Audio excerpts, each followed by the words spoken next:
துரோகிகள் தேச பக்தி பேசுறான், இனங்கள் எல்லாம் இதை எதிர்த்து நிற்கிறான்.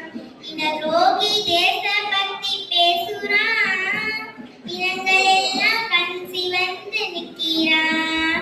புனிதம் புனிதம் புனிதம் புனித நாடுகிறாங்கோ, புனிதம் என்பது மதவாதின் புழுவுதானங்கோ.